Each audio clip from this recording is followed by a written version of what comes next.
अस्सलाम वालेकुम स्टूडेंट। आज की इस वीडियो में हम कवर करेंगे बेसिक अकाउंटिंग इक्वेशन। हम देखेंगे अकाउंटिंग इक्वेशन क्या होती है और उसके कौन कौन से मेन पार्ट हैं, यानी assets liabilities owners equity. Assets liabilities owners equity क्या होती हैं और फिर बिजनेस ट्रांजैक्शंस का इन इन पे क्या इम्पैक्ट होता है, कैसे ये इफेक्ट होती हैं, क्या कुछ इंक्रीज होता है, डिक्रीज होता है, क्या इफेक्ट होता है, ये हम बेसिक अकाउंटिंग इक्वेशन में देखेंगे। और आज की इस वीडियो में हम जो हमारा कोर्स पैक है हम क्लास में भी कवर कर रहे हैं। विलियम्स हाका बैटनर है फाइनेंशियल एंड मैनेजरियल अकाउंटिंग, उसमें से कुछ बेसिक 2-3 एक्सरसाइजेस करेंगे और हम अपना टॉपिक कवर करेंगे।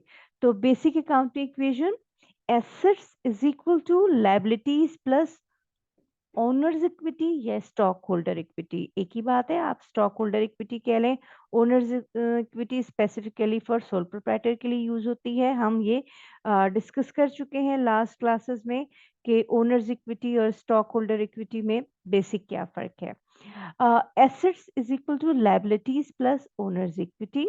एसेट्स हमेशा किसी भी कॉरपोरेशन के, किसी भी कंपनी के एसेट्स हमेशा बराबर होते हैं liabilities plus stock holder equity के, यानी कि जितने भी एसेट्स होंगे वो हमेशा sum of liabilities plus stock holder equity होंगे। और हमेशा ये अकाउंटिंग इक्वेशन बैलेंस रहेगी, यानी left hand side right hand side हमेशा इक्वल होती है। कभी भी ये जो है वो इम्बैलेंस नहीं होती या ये अनबैलेंस नहीं होती। और ये ऐसा नहीं होता कि कोई एक चीज़ ज़्यादा हो जाए, एसेट ज़्यादा हो जाए और liabilities plus stock holder equity कम हो जाए, नहीं, दोनों साइड हमेशा इक्वल रहते हैं। हमने डिस्कस किया था double accounting system, double entry accounting system. तो जो IFRS के तहत हम यूज़ करते हैं वो डबल एंट्री अकाउंटिंग सिस्टम होता है, जिसकी वजह से हमेशा अकाउंटिंग इक्वेशन जो है वो हमेशा बैलेंस रहती है, यानी हर ट्रांजैक्शन के दो इम्पैक्ट होते हैं, डेबिट साइड पे क्रेडिट साइड पे। हर अकाउंटिंग, हर ट्रांजैक्शन के बाद, हर बिजनेस ट्रांजैक्शन के बाद ये अकाउंटिंग इक्वेशन बैलेंस रहती है, दोनों साइड इक्वल रहते हैं। वो हम प्रूफ करके भी देखेंगे, कुछ एक्सरसाइजेस करेंगे, कुछ इस वीडियो में करेंगे, कुछ नेक्स्ट वीडियो में, और हम देखेंगे कि क्या हमारी अकाउंटिंग इक्वेशन वाकई हर ट्रांजैक्शन के बाद इक्वल रहती है या नहीं रहती। उससे पहले एक बार मैं आपको रिवाइज करा दूं, एसेट्स क्या होते हैं, लायबिलिटीज क्या होती हैं और स्टॉक होल्डर इक्विटी क्या होती है। So assets are the economic resources, किसी भी कंपनी के एसेट्स इकोनॉमिक रिसोर्सेस होते हैं उसके लिए, and that are owned by, यानी कंपनी उनको ओन करती है, कंपनी की ओनरशिप में होते हैं, that are owned by the business and are expected to provide future positive cash flow, यानी फ्यूचर में वो पॉजिटिव कैश फ्लो देते हैं। Positive cash flow mean inflow होता है, इनकी वजह से, एसेट्स की वजह से बिजनेस में फ्यूचर में कैश इंक्रीज होता है। फॉर एग्जांपल आपके पास एक पीस ऑफ लैंड है, जमीन है, ओन करती है कंपनी, तो कंपनी के ये इकोनॉमिक रिसोर्सेस कहलाएंगे। फ्यूचर में अगर आप इसी एसेट को सेल कर दें तो इसकी वजह से कंपनी में क्या आएगा, एसेट अगर आप सेल कर देते हैं, लैंड सेल कर देते हैं, तो फिर कैश इंक्रीज होता है। सो ये तमाम एसेट्स की लिस्ट मौजूद है, आप देख लीजिए। कैश इटसेल्फ एक हाईली लिक्विड एसेट है। अब इसमें आप देख लीजिए, कैश चाहे इन बैंक हो चाहे कैश ऑन हैंड हो, दोनों ही हम कैश ट्रीट करते हैं रिकॉर्डिंग में। उसके बाद आपके पास रिसीवेबल्स हैं, accounts receivable and notes receivable. ये जो दोनों रिसीवेबल्स हैं इनका मीनिंग ही आप देखिए, रिसीवेबल्स यानी आपने ये रिसीव करने हैं।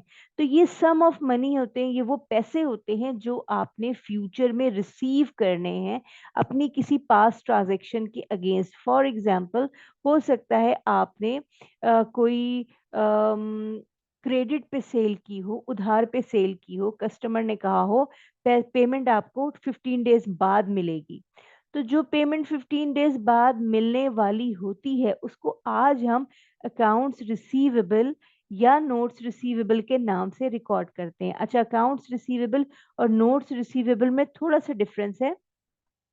accounts receivable generally for a shorter period of time होता है, for you can say for example for 30 days or 1 or 2 month maximum 3 month, जबकि वो पैसे जो with in 3 month with in shorter period of time आपको receive होने वाले होते हैं वो अकाउंट्स रिसीवेबल होते हैं। और जो नोट्स रिसीवेबल होते हैं ये जनरली लॉन्ग टर्म के लिए होते हैं और more than one accounting period में होते हैं और इसमें इंटरेस्ट भी इन्वॉल्व होता है।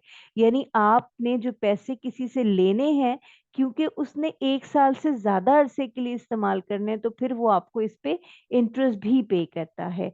इंटरेस्ट की रिकॉर्डिंग कैसे होती है वो हम आगे वाली वीडियोस में या आगे चैप्टर्स में हम कवर करेंगे। For the time being you should know what is the difference between accounts receivable and notes receivable.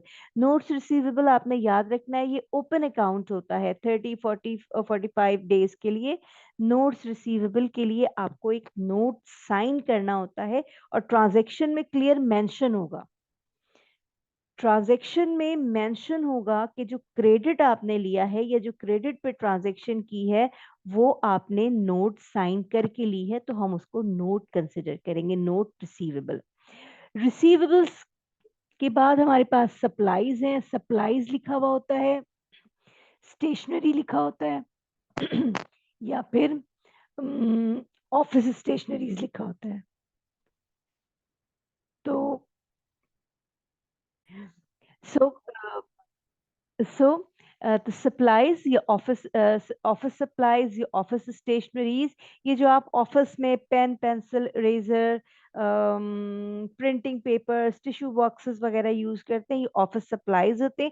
Company own करती है तो कंपनी के लिए ये एसेट्स होते हैं। उसके बाद land building office equipment vehicle factory building plant machinery, ये तमाम चीजें जो हैं ये आपके एसेट्स होते हैं। तो ये लिस्ट ऑफ एसेट्स हो गई। उसके बाद हम देखते हैं हमारे पास लाइबिलिटीज क्या होती हैं। लाइबिलिटीज जो आपने किसी को पे करना है। रिसीवेबल्स जो आपको मिलना है, जो आपने लेना है, दैट्स वाई वो एसेट्स कहलाता है। पेबल जो आपने किसी को देना है, इस वजह से वो पेबल्स जो हैं वो आपकी लाइबिलिटीज कहलाती हैं। लाइबिलिटीज आर डेट, डेट या ऑब्लिगेशंस, ये बेसिकली आप ओ करते हैं। Debt represent negative future cash flows और इनकी वजह से कंपनी से कैश फ्लो आउट होता है, यानी कैश आउटफ्लो होता है, कैश जा रहा होता है।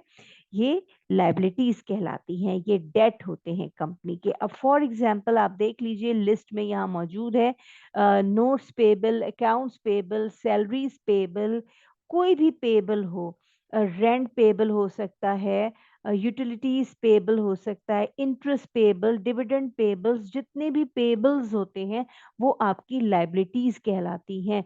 लाइबिलिटीज का दूसरा नाम एक्रूड भी होता है, इनको ऑब्लिगेशंस भी कहते हैं, इनको आउटस्टैंडिंग भी कहते हैं।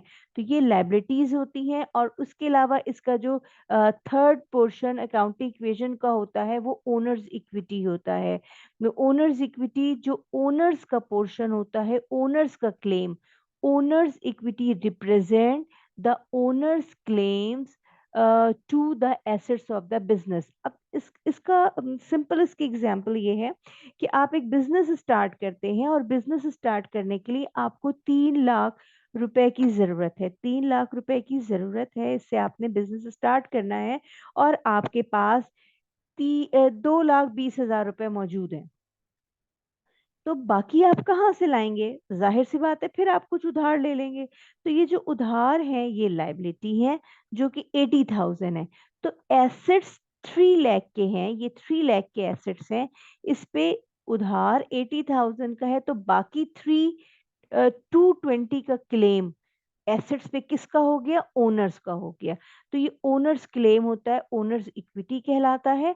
और अब क्योंकि ये फंडामेंटल का कोर्स है, फंडामेंटल्स ऑफ अकाउंटिंग है, बेसिक अकाउंटिंग है या प्रिंसिपल ऑफ अकाउंटिंग है, तो आपने याद रखना है कि ओनर्स इक्विटी के सिर्फ दो ही पोर्शन होते हैं, दो ही पार्ट होते हैं, जिसको कैपिटल स्टॉक और रिटेन अर्निंग कहते हैं। ऐसा नहीं है कि हमेशा ओनर्स इक्विटी के दो ही पार्ट होंगे। ओनर्स इक्विटी के और भी बहुत सारी चीजें इसमें ऐड होती हैं, लेकिन for the time being fundamentals of accounting के लेवल पे हमने डिस्कस नहीं करनी। ओनर्स इक्विटी की अदर जो चीजें होती हैं वो हमने एडवांस अकाउंटिंग में पढ़नी है, तो फिर मैं आपको ये उस वक्त एक्सप्लेन करूंगी। अभी आपने याद रखना है ओनर्स इक्विटी के दो ही पार्ट होते हैं, कैपिटल स्टॉक और रिटेन अर्निंग्स। अच्छा, ओनर्स इक्विटी और कैपिटल स्टॉक क्या होता है? कैपिटल स्टॉक, अमेरिकन इसको कैपिटल स्टॉक कहते हैं, ब्रिटिश में इसको शेयर कैपिटल कहते हैं, दोनों का मतलब एक ही है। कैपिटल स्टॉक, जब कंपनी को पैसों की जरूरत होती है तो कंपनी शेयर्स इशू करती है जनरल पब्लिक में। शेयर्स जनरल पब्लिक के पास शेयर्स आ जाते हैं, यानी कि आप कह लें उनके पास एक ओनरशिप आ जाती है, वो कंपनी के शेयर खरीद लेते हैं और कंपनी के पास क्या आ जाता है? पैसे आ जाते हैं। तो कंपनी अपना फाइनेंस रेस कर लेती है वाया कैपिटल स्टॉक, कंपनी के पास कैश आ जाता है। और जो लोग शेयर्स खरीदते हैं, जो लोग स्टॉक खरीदते हैं, वो शेयर होल्डर्स बन जाते हैं। और जो शेयर होल्डर्स की अमाउंट है, शेयर होल्डर क्योंकि ओनर होते हैं, उनकी अमाउंट है, उनका पोर्शन है, वो कैपिटल स्टॉक कहलाता है और वो ओनर्स इक्विटी में लिखा जाता है। उसके बाद हमें पता है कि तमाम प्रॉफिट भी ओनर्स का होता है, इसीलिए जो रिटेन अर्निंग है वो ओनर्स इक्विटी के पोर्शन में हम लिखते हैं। रिटेन अर्निंग, हर साल जो आपका प्रॉफिट होता है, जो प्रॉफिटेबिलिटी होती है, वो प्रॉफिट आप सारा तो नहीं खर्च कर देते, कुछ प्रॉफिट कॉन्टिजेंट इवेंट के लिए रखते जाते हैं, फ्यूचर के लिए बचा के रखते जाते हैं। वो एक अकाउंट में जमा होती जाती है, वो रिटेन अर्निंग्स कहलाती है। अर्निंग्स यानी प्रॉफिट, रिटेन यानी क्यूमुलेट करना, जमा करना, अर्निंग्स, तो वो रिटेन अर्निंग्स कहलाती है। तो ओनर्स इक्विटी के दो पोर्शन हो गए, capital stock and retain earning. और owner equity basically is the claim to the assets of the business, owners claim होता है। ऑलराइट, उसके बाद हमने ये कुछ एक्सरसाइजेस क्लास में की थी।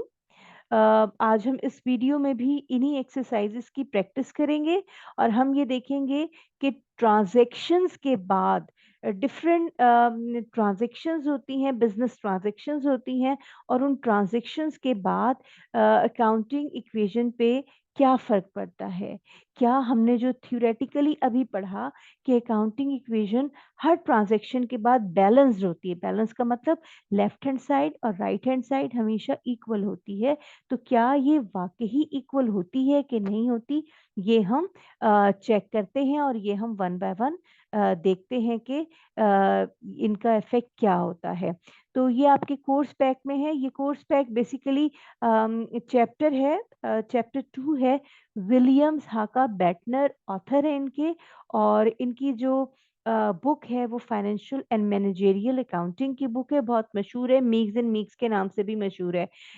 ये जो एक्सरसाइजेज मैंने यहाँ पे कॉपी की हैं, ये हैं चैप्टर, ये है एडिशन 15 से। आप कोई भी लेटेस्ट एडिशन ले लीजिए, मेरा ख्याल है एडिशन 18 या 19 एडिशन तक मार्केट में अवेलेबल है, उसकी सॉफ्ट कॉपी अवेलेबल नहीं है, तो ये फिर मैंने 15 से कॉपी किए हैं। ऑलराइट, सो एक्सरसाइज है, पहली एक्सरसाइज है, हम ट्रांजैक्शन को पढ़ेंगे और उसके बाद हम ट्रांजैक्शन को देखेंगे इसमें क्या क्या चीज़ें इन्वॉल्व है और इसको फिर हम कैसे रिकॉर्ड करेंगे। Green company purchase a piece of machinery, यानी कंपनी ने क्या चीज़ खरीदी है? मशीन खरीदी है। तो मशीन कंपनी के लिए क्या है? एसेट है। ऑन क्रेडिट, ऑन क्रेडिट मैंने आपको बताया था उधार पे, ऑन क्रेडिट का मतलब है उधार पे खरीदी है।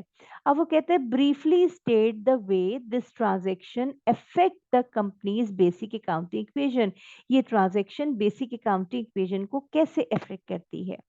अच्छा, एसेट क्या है? एसेट, हमने मशीन परचेज किए, तो मशीन कंपनी का एसेट है। जब भी आप कोई एसेट परचेज करेंगे तो एसेट क्या हो जाएगा? एसेट आपका हो जाएगा increase. I stand for increase, asset या मशीन इंक्रीज हो जाएगी। लाइबिलिटी यानी हम फॉर एग्जांपल हम कहते हैं कि हमने अकाउंट्स पेबल किया है, लाइबिलिटीज है। और जब आप कोई चीज उधार पे परचेज करते हैं या आप उधार लेते जाते हैं तो लाइबिलिटी आपकी क्या होती जाती है? इंक्रीज होती जाती है। और क्या यहाँ पे ओनर इक्विटी का जिक्र है? क्या कैपिटल स्टॉक या रिटेन अर्निंग का जिक्र है? कोई इफेक्ट नहीं है, कोई जिक्र नहीं है। तो ये क्या कहलाएगा? NE, NE stand for no effect, कोई इफेक्ट नहीं है। तो अब अगर मैं आपसे कहूं कि बेसिक अकाउंटिंग इक्वेशन पे क्या फर्क पड़ता है, तो एसेट इंक्रीज हो गए। कितने से ट्रांजैक्शन है? 10,000 से। तो 10,000 से कैश या एसेट इंक्रीज हो गए हैं। ऑलराइट। और अब अगर हम इक्वेशन की दूसरी तरफ जाते हैं तो लाइबिलिटीज भी बढ़ गई हैं। ये देखिए हमने लिखा हुआ है कि अकाउंट्स पेबल भी बढ़ रहा है, तो लाइबिलिटीज भी हमने प्लस किया 10,000। क्या ओनर इक्विटी का कोई जिक्र है? कोई जिक्र नहीं है, ओनर इक्विटी पे नो इफेक्ट है। तो हम इसमें क्या कर लेंगे? 0 प्लस कर लेते हैं। तो अब अगर आप दोनों साइड देखें तो दोनों साइड इक्वेशन की क्या है? दोनों साइड बराबर हैं। एसेट्स भी 10,000 से बढ़ गए हैं और लाइबिलिटीज भी 10,000 से बढ़ गई हैं। सो ये था एक ट्रांजैक्शन का इफेक्ट बेसिक अकाउंटिंग इक्वेशन के ऊपर। इसी तरह हम एक और एक्सरसाइज प्रैक्टिस के लिए करते हैं। इस एक्सरसाइज में अगर आप चेक करें तो इस एक्सरसाइज में हमें क्या दिया हुआ है? हमें दिया हुआ है अ, अच्छा, इस इक्वेशन से पहले इसमें मैं आपको बता दूं कि हमने एक अकाउंटिंग इक्वेशन की एक्सटेंडेड फॉर्म की हुई है। और एक्सटेंडेड फॉर्म में आपको स्लाइड शेयर कराती हूँ। ये हम ऑलरेडी, ये भी हम क्लास में डिस्कस कर चुके हैं, हम इसमें दोबारा से देखते हैं। एक्सटेंडेड फॉर्म हमारे पास क्या होता है? This one.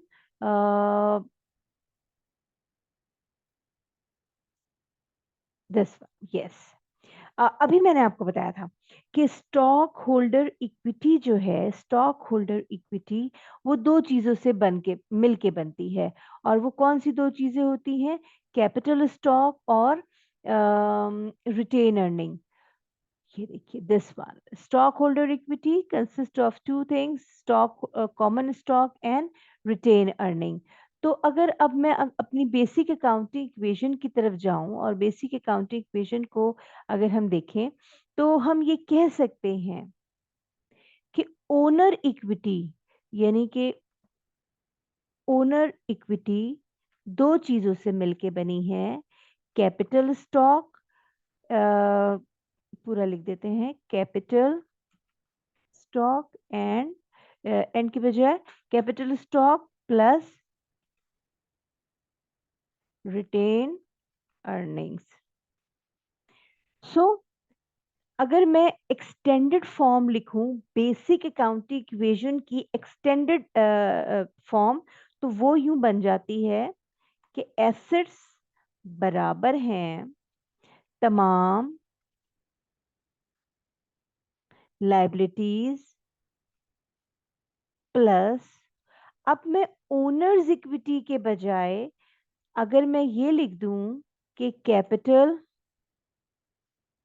Stock plus retain earnings, तो बात एक ही है क्योंकि ओनर्स इक्विटी बराबर है capital stock plus retain earning के। तो अब अगर हम इसको पढ़ते हैं और इसको देखते हैं फर्दर इस प्रॉब्लम को, तो आप देखिए हमारे पास क्या मौजूद है। The company Foster corporation purchase a truck. Company ने क्या चीज परचेज की है? ट्रक परचेज किया है। और ट्रक क्या है? बाय नेचर एसेट है। बाय पेइंग यानी पैसे दिए हैं, पे किया है। कितना पे किया है? $5,000। तो कंपनी ने जो ट्रक परचेज किया है $5,000 उसके कैश दिए हैं।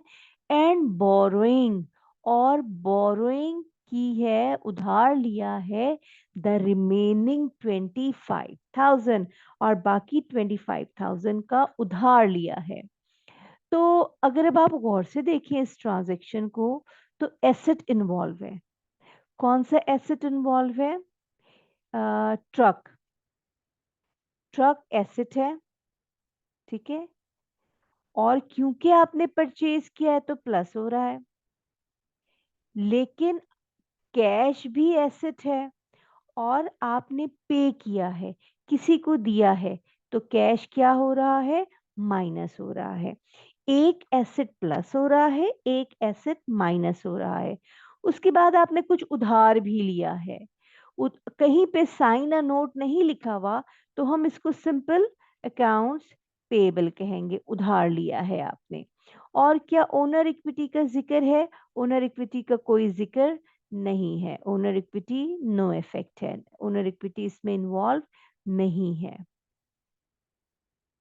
तो अब अगर आप गौर से देखें तो इसमें कितने का हमने ट्रक लिया है, वो कितने की ट्रांजैक्शन थी कि जिसके लिए हमें 5,000 भी देना पड़े और हमें 25,000 का उधार भी करना पड़ा। ऐसी कितने की ट्रांजैक्शन थी? तो यकीनन ट्रक आपके पास कितने का आया? ट्रक आपके पास आया 30,000 का, ठीक है। तो एसेट्स आपके पास, एसेट साइड आपके पास क्या हो रही है? अभी अगर हम एक्सटेंडेड को ना करें, एक्सटेंडेड को छोड़ दें, तो एसेट साइड आपके पास इंक्रीज हो रही है। एसेट आपके पास कितनी इंक्रीज हो रही है? ट्रक आपके पास, कैश आपके पास 5,000 से माइनस हो गया, ट्रक आपके पास 30,000 से प्लस हो गया। तो आप यूं कह लें कि कैश एसेट है, माइनस हो रहा है 5,000 से, ट्रक एसेट है, प्लस हो रहा है 30,000 से। तो नेट इफेक्ट कितना पड़ा? एक्चुअली जो एसेट इंक्रीज हो रहा है वो 25,000 से इंक्रीज हो रहा है। ये नेट इफेक्ट ऑफ आप कह लें एसेट है। दूसरी तरफ लाइबिलिटीज है जो कि अकाउंट्स पेबल है और वो क्रिएट ही 25,000 की हुई हैं, तो 25,000 से लाइबिलिटीज इंक्रीज हो गई। ओनर इक्विटी का हमने कोई जिक्र नहीं किया, ओनर इक्विटी हमने डिस्कस नहीं की, तो ओनर इक्विटी इसमें जीरो है। तो दोनों जो दोनों अकाउंटिंग इक्वेशन है अगर आप देखें तो दोनों तरफ 25,000 का इंक्रीज हुआ है। ओके, सो नेक्स्ट ट्रांजेक्शन है। नेक्स्ट ट्रांजेक्शन के लिए हमें बेसिक अकाउंटिंग इक्वेशन की जरूरत होगी, वो हम यहाँ पे देख लेते हैं कि वो क्या है और उससे क्या इफेक्ट पड़ता है।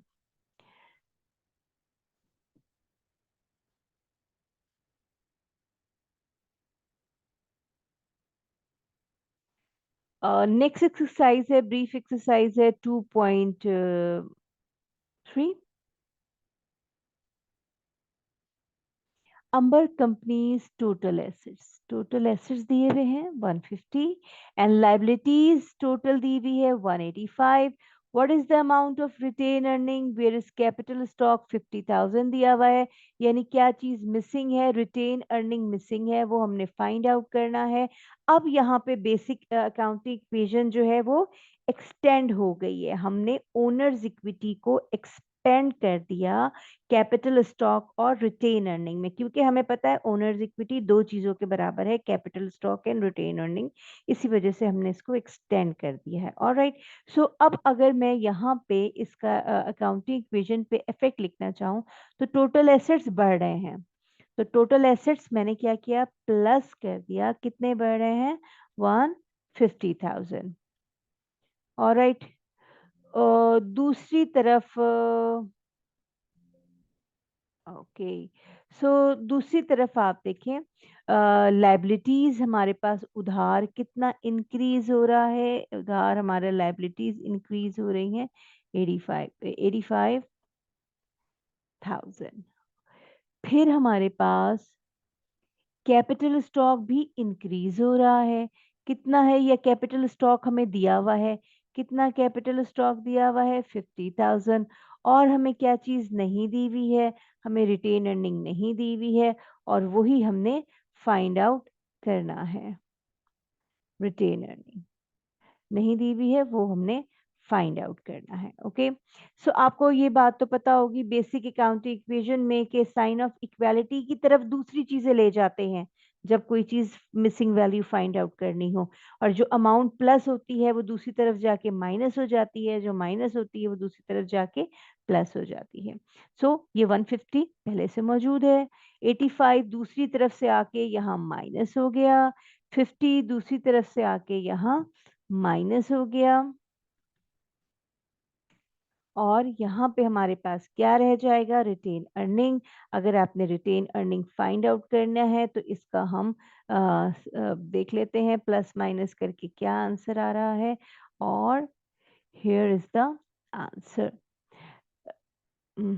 ये हमने क्या किया यहाँ पे 501, ठीक है।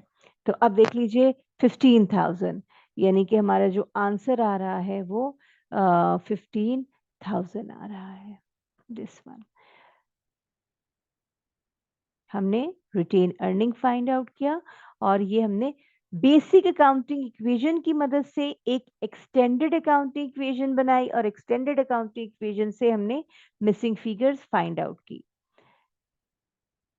बिल्कुल इसी तरह हमारी नेक्स्ट एक्सरसाइज है। नेक्स्ट एक्सरसाइज भी आपकी काउंटिंग इक्वेशन से रिलेटेड ही है और एक्सटेंडेड फॉर्म पे ही है। अब ज़रा आप इसको देखिए, और इसमें क्या चीज़ है, इसमें लिखा हुआ है कि वाइट कंपनीज टोटल एसेट्स, यानी कि टोटल एसेट्स गिवन है, and it's owners equity consist of capital stock, यानी कैपिटल स्टॉक दिया हुआ है और रिटेन अर्निंग्स भी दी हुई हैं, और क्या चीज़ मिसिंग है, क्या चीज़ आपके पास नहीं है। इस दफ़ा आपके पास आउटस्टैंडिंग लायबिलिटीज़ नहीं है, लायबिलिटीज़ मौजूद नहीं है। हमारे पास एक्सटेंडेड इक्वेशन है, हम उससे फाइंड आउट करेंगे। तो टोटल एसेट्स हम लिख देते हैं, हमें गिवन है 7,80,000। दूसरी तरफ लायबिलिटीज़ हमें नहीं पता, तो हम लायबिलिटीज़ ही लिख देते हैं। कैपिटल स्टॉक की जगह हमें अमाउंट दी हुई है, और वो अमाउंट है 5 लाख, तो ये हमारा कैपिटल स्टॉक हो गया। और इसमें हम प्लस करते हैं रिटेन अर्निंग जो हमें दिया हुआ है 150। प्रीवियस एक्सरसाइज में जैसे हमने डिस्कस किया कि साइन ऑफ इक्वालिटी की दूसरी तरफ जो चीज़ फाइंड आउट करनी होती है, तो तमाम अमाउंट जो फिगर्स है दी हुई होती है वो हम नेक्स्ट साइड ले जाते हैं, और साइन उसके चेंज हो जाते हैं, प्लस माइनस में कन्वर्ट हो जाता है, माइनस प्लस में। तो अगर हम इसको सॉल्व करें तो यहाँ पे 780 पहले से मौजूद है, 5 लाख इधर आके माइनस हो जाएगा, और 150 भी इधर आके माइनस हो जाएगा। दूसरी तरफ हमारे पास क्या रह जाएगा, दूसरी तरफ हमारे पास लायबिलिटीज रह जाएगा, और यही हमने फाइंड आउट करना है।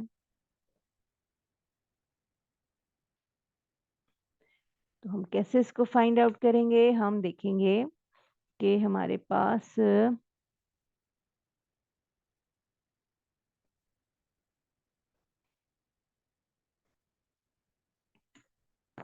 1,30,000 इज द आंसर। जो लाइबिलिटीज आ रही हैं प्लस माइनस करने के बाद वो कितनी आ रही हैं, वो 1,30,000 आ रही हैं। सो दैट्स इट, ये हमारे पास था, हमने देखा। इस वीडियो में हमने क्या कवर किया, इस वीडियो में हमने कवर किया बेसिक अकाउंटिंग इक्वेशन, और इसकी हमने थोड़ी सी एक ओनर्स इक्विटी की एक्सटेंडेड फॉर्म देखी, और इसकी मदद से हमने मिसिंग वैल्यूज भी फाइंड करना सीखी, और हमने ये लर्न किया कि हर ट्रांजैक्शन के बाद एसेट साइड हमेशा बराबर होती है लायबिलिटीज प्लस ओनर्स इक्विटी के। हमने देखा एसेट्स क्या होते हैं, लायबिलिटीज और ओनर्स इक्विटी।